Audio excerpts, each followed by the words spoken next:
नमो बुद्धाय। साथियों, आज हम जानेंगे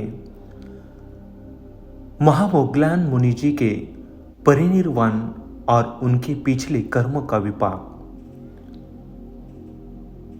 भगवान गौतम बुद्ध के बढ़ते मान सम्मान और लाभ सत्कार से अन्य संप्रदाय वालों को बड़ी ईर्ष्या तथा जलन होती थी। इसलिए उनके मान सम्मान को घटाने या समाप्त करने संबंधी उपाय वे प्राय सोचते रहते। सम्मान सत्कार के कारणों पर उन्होंने विचार किया तो इस निष्कर्ष पर पहुंचे कि महाश्रमण को इतना लाभ सत्कार महामोगलायन के कारण प्राप्त हो जाता है। अपने रुधि बल से महामोगलान देवलोक और निरय लोक दोनों में पहुंच जाता है। देवलोक की बातें बताकर वह जनता को सत्कर्म के लिए प्रेरित करता है और निरय लोक की बातें कहकर उन्हें दुष्कर्म करने से बचाता है।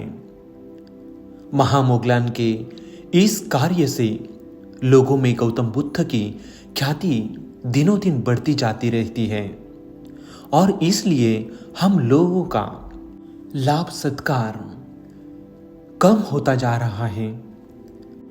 तब उन तैथिकों ने एक उपाय सोचा। चारों को 1000 स्वर्ण मुद्राएं देकर महामोगलायन की हत्या के लिए प्रेरित किया। धन के लोभ में सेवकों ने यह पाप कर्म करना स्वीकार कर लिया। महास्तवीर मोगलायन उन दिनों कालशिला पर रहते थे। रात में वहां पहुंचकर हत्यारों ने स्थवीर के निवास को घेर लिया।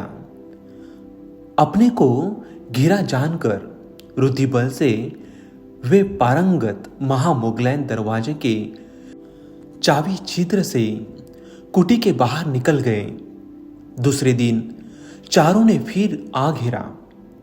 इस बार कुटी की छत तोड़कर रुधि से बाहर आकाश में चले गए। उस दिन भी निराश होकर हत्यारे लौट गए। इस प्रकार कई दिन लौटते रहने पर जब वे अंतिम बार आए तब महामोगलायन जी ने अपने दिव्य चक्षु ज्ञान से देखा कि किस कारण से ऐसा हो रहा है। तब उन्होंने जान लिया कि उनके पूर्व जन्म का एक विशेष कर्म यानी फल देने के लिए ऐसा हो रहा है। कर्म विपाक तो बचा नहीं सकता है। इसलिए स्थवीर महामोगलायन जी ने अपनी रुद्धि शक्ति का उपयोग न करते हुए उसी कुटिया में रुके। घातकों ने आकर थेर को पकड़कर उनकी हड्डी तोड़कर चूर चूर कर दी। फिर वे उन्हें मारा हुआ जानकर एक और झाड़ी में फेंक कर चले गए। 4 रुधिपात बढ़ाने वाले अरहंत का मृत्यु साधारण व्यक्ति के मृत्यु जैसी नहीं होती है। इसलिए इतनी परेशानी देने के बाद भी मुनि जी की मृत्यु नहीं हुई। तब यह सोचकर कि शास्ता को देखने के बाद ही परिनिर्वाण को प्राप्त करूंगा, ध्यान द्वारा अपने व्यक्तित्व को अच्छी तरह समेटकर स्थिर कर आकाश मार्ग से शास्ता के पास जा पहुंचे। वहां पहुंचकर भगवान की वंदना की और कहा, बंदे, मैं परिनिवृत्त होना चाहता हूं। भगवान ने पूछा, मोगलान परिनिर्वाण होंगे? हां बंदे, कहां जाकर? बंदे, कालशिला प्रदेश में। मोगलान, मुझे धर्म कहकर जाओ। अब तुम्हारे जैसे श्रावक से मेरा दर्शन नहीं हो सकेगा।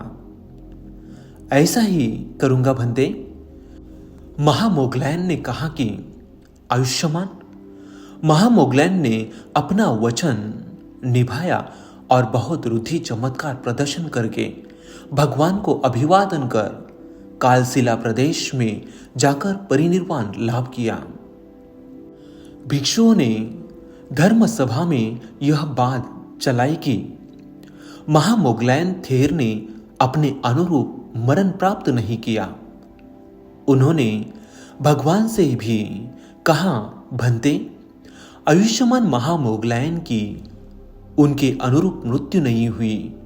भगवान बोले, भिक्षु, महामोगलैन ने एकदम अपने व्यक्तित्व के अनुरूप अभी ही मृत्यु प्राप्त नहीं की, पूर्व में भी अपने किए कर्म के फल स्वरूप की मृत्यु प्राप्त की थी। फिर भिक्षुओं की जिज्ञासा शांत करने के लिए भगवान ने विस्तार से बताया, अतीत काल में महामोगलैन वाराणसी के एक समृद्ध कुल में जन्म लिया था। बड़ा होने पर वह बड़े प्रेम और श्रद्धा से अपने माता पिता की सेवा करता था। घर और बाहर का प्रत्येक कार्य उसी को करना पड़ता था। उसकी परेशानी समझकर माँ बाप ने बेटे का विवाह करने की बात सोची, पर वह तैयार नहीं हुआ। माता पिता ने बहुत समझाया, अकेले ही कार्यभार से तुम थक जाते हो, बहू आ जाने पर आसानी हो जाएगी। पर बेटा यह कहते हुए नकारता रहा, जब तक आप लोग जीवित हैं मैं अकेला ही आप लोगों की सेवा करूंगा। फिर भी माँ बाप के बार बार जोर देने पर उसे तैयार होना ही पड़ा। बेटे के मनो अनुकूल वे लोग एक कन्या ले आए। कुछ दिनों तक बेटे बहू बड़े ही मनोयोग से माता पिता की सेवा करते रहे। जो कुछ वे कहते उनके मन का होता। धीरे धीरे बहू को असुविधा होने लगी। एक दिन खिन्न होकर अपने पिता से बोली, आर्या, अब मैं तुम्हारा माँ बाप की न तो सेवा करूंगी न उनके साथ रहूंगी। पति ने डांटा, यह कैसे होगा?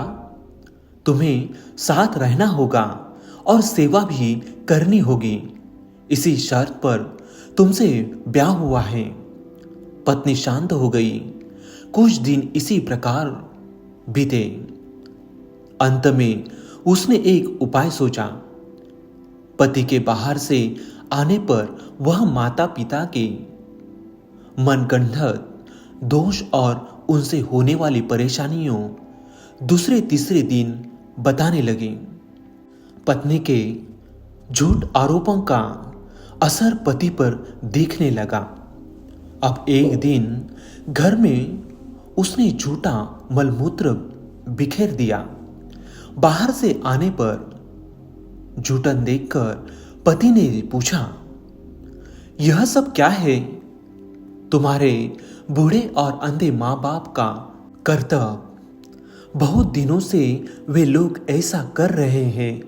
मैं साफ कर दिया करती थी, सोचा आज तुम्हें भी दिखा दूं, तभी तुम्हें भी विश्वास होगा। इस प्रकार धीरे धीरे उनसे पति के मन में भी दूषित कर दिया। लाचार होकर एक दिन उसने पत्नी से पूछा, आखिर किया क्या जाए? अब उसे उकसाने का पत्नी को अच्छा अवसर मिला।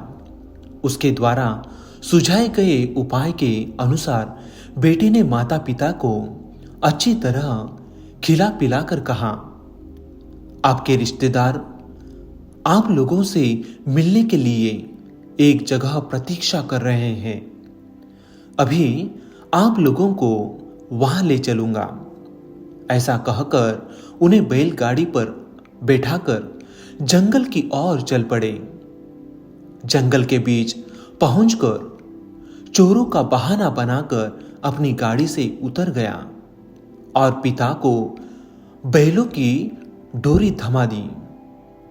थोड़ा आगे जाकर अपना स्वर बदलकर चोर चोर का हल्ला करते हुए अपने अंधे मां बाप को पीटने लगा। चोर आने का शोर सुनकर पिता बोला, बेटे तुम भागकर अपनी रक्षा करो, हम लोग तो बूढ़े हो गए हैं, मर जाएंगे तो भी कोई बात नहीं।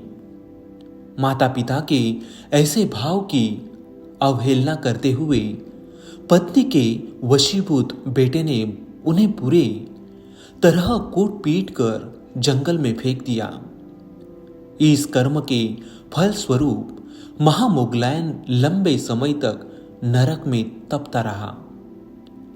उस कर्म के शेष विपाक के कारण इस जन्म में चोरों द्वारा मार जाकर मृत्यु को प्राप्त हुआ है। जो प्रदुष्ट नहीं है उस पर क्रोध करने वाला, द्वेष करने वाला 10 कारणों से दुर्भाग्य प्राप्त करता है। भगवान ने ऐसा कहकर मेल बैठा धर्म कहते हुए एक गाता है कहीं, यो दंडेन दंडेषु अपदुष्टेषु दुस्सति दस्सनं मन्यतरं ठानं क्षिप्पमेव निगच्छति वेदनं भरुसं जानी शरीरस चाभेदनं गरुकं वापि अबाधं चित्तक्षेपच्च पापुने राजतो वा अपसगंग अबखानञ्च